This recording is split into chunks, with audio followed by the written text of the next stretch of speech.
Hey everyone, so today I'm excited to share my journey of transforming a used Dell Optiplex 5050 into a budget-friendly gaming powerhouse, which is a project I've wanted to do for a long time.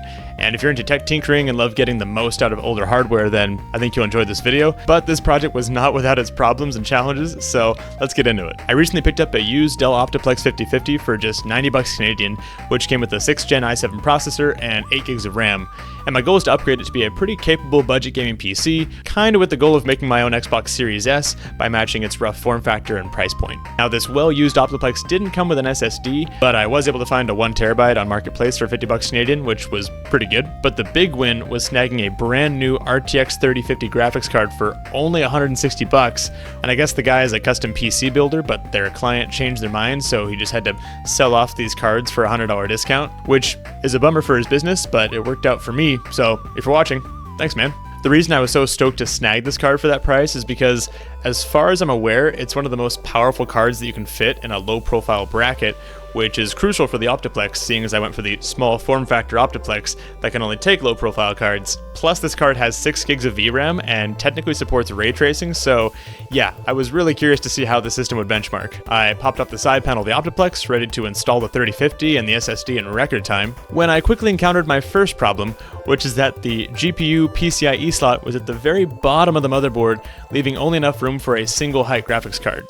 A double height card would actually collide with the power supply and couldn't physically go in the case, so that sucked. After some research on subreddits like r/sleeping Optiplex, I found that others had used Flex ATX 1U power supplies, which are basically power supplies designed for servers, and they're only about an inch high, which sounded like a great solution, except that they can cost over 100 bucks Canadian for one with a recognizable brand. But thankfully, Marketplace again, I found one for 40 bucks, so back in my car I went. Now it's gonna get pretty obvious how fast I was going with this project, since as soon as I got home, I then realized that Dell uses a proprietary 6-pin motherboard connector instead of the standard 20 to 24 pin connector, meaning I then needed to buy a $20 adapter cable on Amazon, which converts a 24 pin to that proprietary 6-pin. Now there's nothing really magical about this adapter, really it just routes the pins to the right spot and then jumps a couple of pins to keep the PSU always on. But since I don't necessarily trust my own wiring capabilities to stay in place inside the case, I opted for the nicely constructed adapter. I also noticed while I was in there that there was no intake for the case, but there was a mounting spot on the front for what I assumed was an 80mm fan, but when I went to install one, you guessed it, it was too big, so there's another 5 bucks wasted. Not wanting to spend even more money on a tiny little fan, I decided to run the system as is and then just monitor the temps to see if we really need one. So now, with the new power supply wired up to the fancy adapter cable, it was time to finally power everything on and see if the Dell was happy with its new source of power. And it wasn't. I got a flashing amber light, and the fans were spinning so fast that it sounded like I just fired up a server.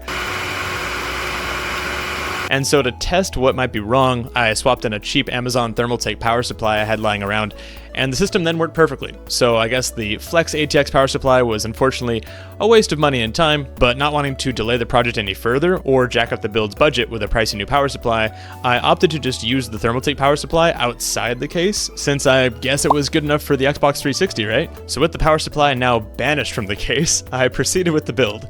Everything powered up great, everything was looking good, but now I couldn't get the dang case closed. At this point, I was gonna make this thing work, so I then proceeded to just hack away at the case with side cutters and pliers until the case could close and the GPU was properly exposed out the back, and a surprisingly secure crude mount point could be made available to the GPU.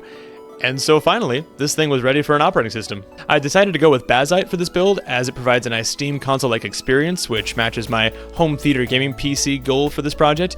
And if you're unfamiliar with Bazzite, I'd recommend checking out their website, as it's a really slick project. In my case, I'm using an NVIDIA GPU, which means we don't get the slick Steam Deck style game mode, which eliminates a few processes to give you a little more performance, but we can still use Bazzite as a gaming-focused Linux distro, and I grabbed the NVIDIA OpenISO to do just that. I flashed it to a USB, set it as the first boot device in the Optiplex, stepped through the prompts, blew away the partitions of this used SSD, because I don't want to find out what was on there. Followed the Bazzite docs to create their recommended partitions, and just like that, we had Bazzite up and going on this guy. Now, if you're like me and want to make Bazzite as console-like as possible, I'd recommend setting Linux to automatically log in using the settings shown here, and also setting Steam to open big picture mode automatically at startup. That way you can jump right in with a controller. There's actually a lot to unpack about Bazzite and its customization options, so if you want to see a full guide on everything you can do with Bazzite, let me know in the comments and I can maybe put one together. Now let's dive into benchmarks. First off, we've got Rocket League running smoothly at 1440p high settings, which is about what I expected, so off to a good start. Then to kick up the graphical demand, I jumped to Jedi Fallen Order, which I did have to notch down to 1080p medium settings to get more consistent frame rates ranging between 30 and 60 FPS, but considering it's one of the most recent AAA games I own and it's playable on this budget PC, I'm still pretty happy. The third game I decided to benchmark is Star Wars Battlefront 2, the one from 2017, not the OG awesome one from 2005, and I like to use it for benchmarking since it's a relatively modern, highly graphical FPS game, but the real reason is it's a Star Wars Battlefront game, and obviously we're going to use this as an excuse to play some games.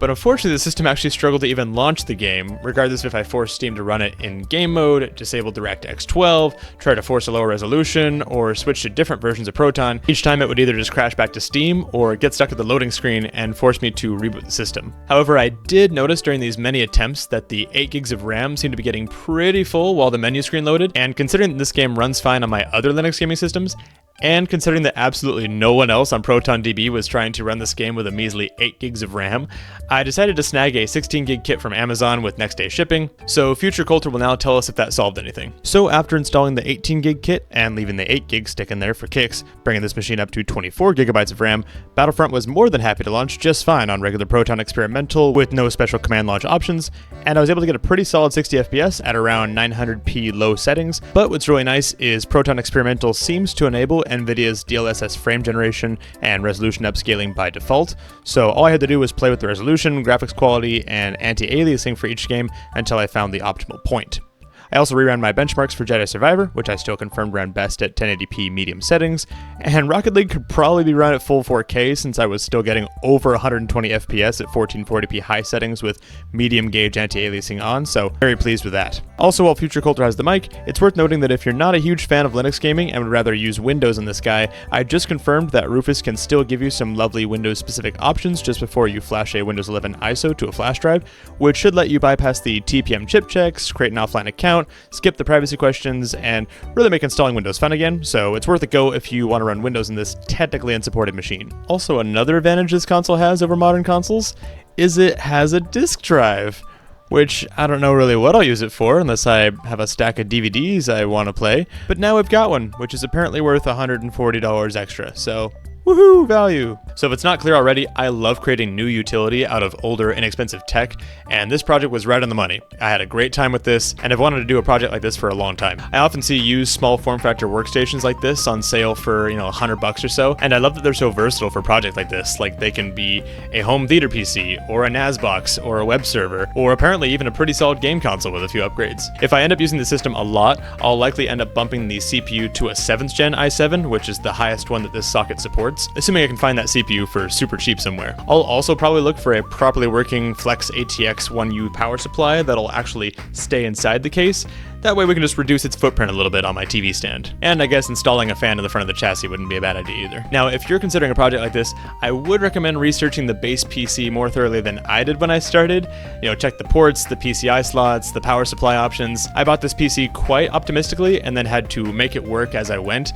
And so if you do a little comparison shopping ahead of time, you might be able to save yourself the headaches that I encountered. And Dell Optiplexes aren't the only ones around in the used market. Like, HP's got their whole line of machines, and I'm sure there's a ton of others. And you also don't have to go small form factor. You can go for the slightly larger case style that then allows you to do full height cards, which opens up a lot more options. Thanks for joining me in this journey of building this budget sleeper gaming PC. Like I said, I've had a lot of fun, and it's something I want to do for a long time. And if you enjoyed the video and want to see more content like this, please subscribe and hit that notification bell. Oh my gosh, I did the notification bell thing. Sorry, that was super cringe. Feel free to leave any questions or comments below, and I'll see you guys in the next one.